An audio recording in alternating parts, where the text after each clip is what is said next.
Quick take. To set up and draw people into your story, introduce your hero, and then construct an event that hits their existence like a hammer, something that radically alters their life. It can be as dramatic as a plane crash or subtle as a glance that fuels an obsession. Whatever it is important and meaningful, changes the hero's emotional state, and must be dealt with immediately. When you drop the hammer, you lay a track for the story to ride on from start to finish. It firmly establishes what kind of story you're telling and what it's about. It helps settle you in when you're writing, and later helps your audience settle in to experience the story.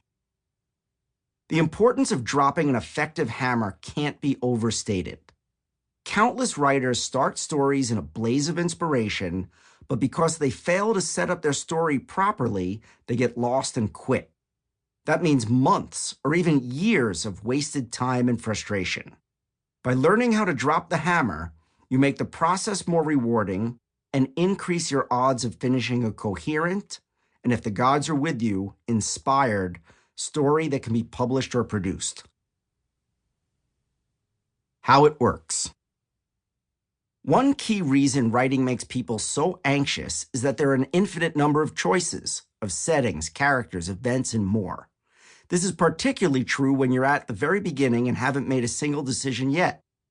By starting with the construction of the drop the hammer event or moment, you give yourself a problem to solve, writing the beginning.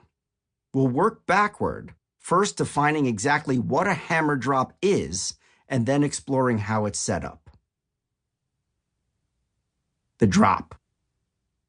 When the hammer drops, something profound happens to your hero. The following are the 8 essential qualities of an event big enough to launch a story. 1. It is surprising or even shocking.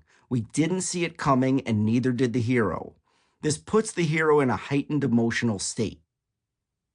2. It not only heightens the hero's emotional state, it changes their attitude and indicates a shift in fortunes. Note that the hammer can be positive. For example, the hero falls madly in love or wins the lottery. 3.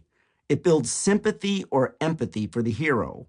We know and feel that this event, happening to this person at this time, profoundly changes their life. After this event, we care more about what will happen to the hero. 4. It instills a sense of urgency. Your hero must respond immediately to the hammer. It can't be put off. Whether the hammer is as powerful as a tornado destroying a house, or as subtle as a woman realizing she's losing her memory, this new reality must be dealt with immediately. 5. It makes clear what kind of story this is in terms of tone and genre, whether it's a comedy, drama, dramedy, tragedy, etc. It doesn't tell us what will happen, but it emotionally prepares us for how the end will feel: heartbreaking, joyful, thrilling, terrifying, etc. It helps to settle in the audience. 6. It establishes an object of desire, a person, thing, action, or state of being the hero needs to acquire in order to exist in the new reality. A mother needs to find her missing child. A boy needs to gain his scoutmaster's respect. An athlete needs to break a world record. 7. It provokes a dramatic question in the audience's mind. Will the hero acquire the object of desire? We'll explore dramatic questions in detail in the next chapter. For now, note that the simplest definition of storytelling is this: ask a dramatic question, answer it. By dropping the hammer, you provoke the central dramatic question, the one that fuels the story. 8. It projects possible endings. Once the dramatic question is asked, our minds provide answers.